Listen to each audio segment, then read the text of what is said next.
राज्यामधील शिंदे फडणवीस सरकारनं गुढीपाडव्यासाठी ration card धारकांना आनंदाचा शिधा 100 रुपयामध्ये देण्याचं ठरवलेलं होतं। मात्र अवघ्या काही तासांवर पाडवा आलेला असतानाही सर्वसामान्यांना आनंदाचा शिधा मिळेल अशी आशा होती। मात्र रेशन दुकानांवरती अद्यापही आनंदाच्या शिधाचं किट पोहोचलेलंच नाहीये। त्यामुळे गरिबांचा गुढीपाडवा कडू होण्याची चिन्ह दिसतात। पुरवठा विभागाकडे अद्याप राज्य शासनाकडून आनंदाचा शिधाचे संच उपलब्ध झालेले नाहीयेत। त्या आल्यानंतर प्रत्येक रेशन दुकानदाराला कार्डच्या संख्येच्या प्रमाणामध्ये शिधा पोहोचवण्यात येणार आहे।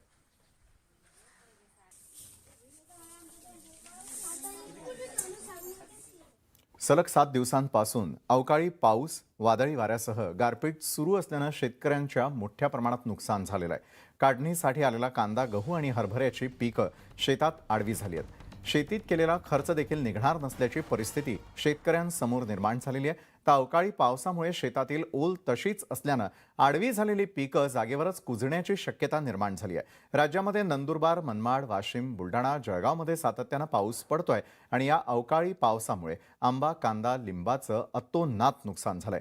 अवकाळी पावसामुळे शेतकऱ्यांचं कंबरडं मोडलेलं असून लवकरात लवकर नुकसान भरपाई देण्याची मागणी शेतकरी करू लागल्यात। तर दुसरीकडे नांदेडमध्ये सातत्यानं पाऊस पडत असल्यानं शेतकऱ्यांना खरबूज आणि टरबूजांची विक्री अगदी कमी पैशात केलेली आहे।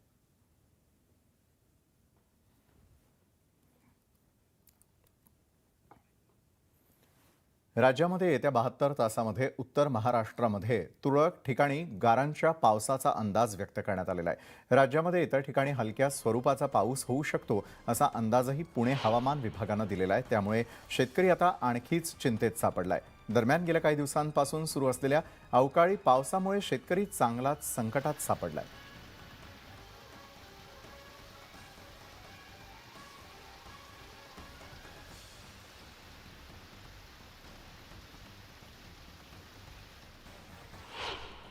तो अभी ये स्टेज में एक्सपेक्टेड 23 के आसपास छुटपुट गारा पड़ने की शक्यता बन सकता।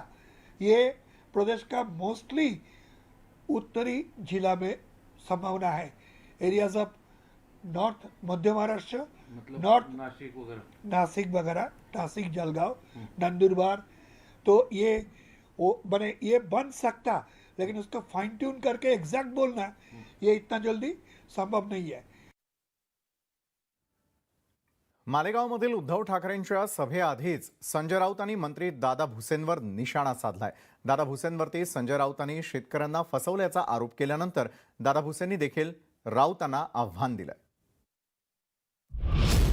गद्दारांच्या मतांवर निवडून आलेले महागद्दार संजय राऊतांच्या टीकेवर दादा भुसेंचा पलटवार। राऊतांसाठी महागद्दार विशेषणाचा वापर। शिवसेनेच्या आमदारांचा संजय राऊत नेहमीच गद्दार असा उल्लेख करतात। संजय राऊतांच्या लेखी गद्दार असणाऱ्या शिवसेनेच्या आमदारांनी राऊतांनाही प्रत्युत्तर द्यायला सुरुवात केली आहे। राज्यसभेच्या निवडणुकीत गद्दारांच्याच मतांवर निवडून आलात याची आठवण बंदरे व खनिकर्म मंत्री दादा भुसेंनी करून दिली। गद्दारांच्या मतांवर निवडून आलेले महागद्दार आहेत असंही भुसे म्हणाले। जर याच्यामध्ये खोटं आढळून आलं तर हे जे महागद्दार आहेत या महागद्दाराने पण आम्हाला नेहमी गद्दार गद्दार बोलतात। आमच्याच गद्दारांच्या मतावर हे महागद्दार निवडून आलेले आहेत तर त्यांनी राज्यसभेच्या खासदारकीचा राजीनामा द्यावा। दैनिक सामना हे जे आहे दैनिक सामनाच्या संपादक पदाचा राजीनामा त्यांनी त्या ठिकाणी द्यावा। संजय राऊतांनी दादा भुसेंच्या टीकेला त्यांच्या खास शैलीत उत्तर दिले। मी कशाला राजीनामा द्यायचा? राजीनामा त्यांनी द्यायला हवा। त्यांच्यावर त्या आरोप आहेत भ्रष्टाचाराचे। शेतकरी त्यांच्या विरुद्ध रस्त्यावर उतरलेले आहेत। आम्ही खुलासा मागितला फक्त हे काय प्रकरण आहे। त्या खुलासा मागितल्यावरती दादा भुसेंच्या दाढीला एवढी आग लागण्याचं काही कारण नाही, पण खाई त्याला खाऊ खावे।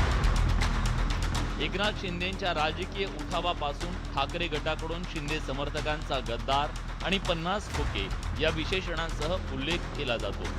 आता शिवसेनेच्याही आमदारांकडून राऊतांना जशास तसं उत्तर दिलं जाऊ लागलंय। प्रशांत लीला रामदाससह ब्युरो रिपोर्ट, न्यूज 18 लोकमत, नवी दिल्ली।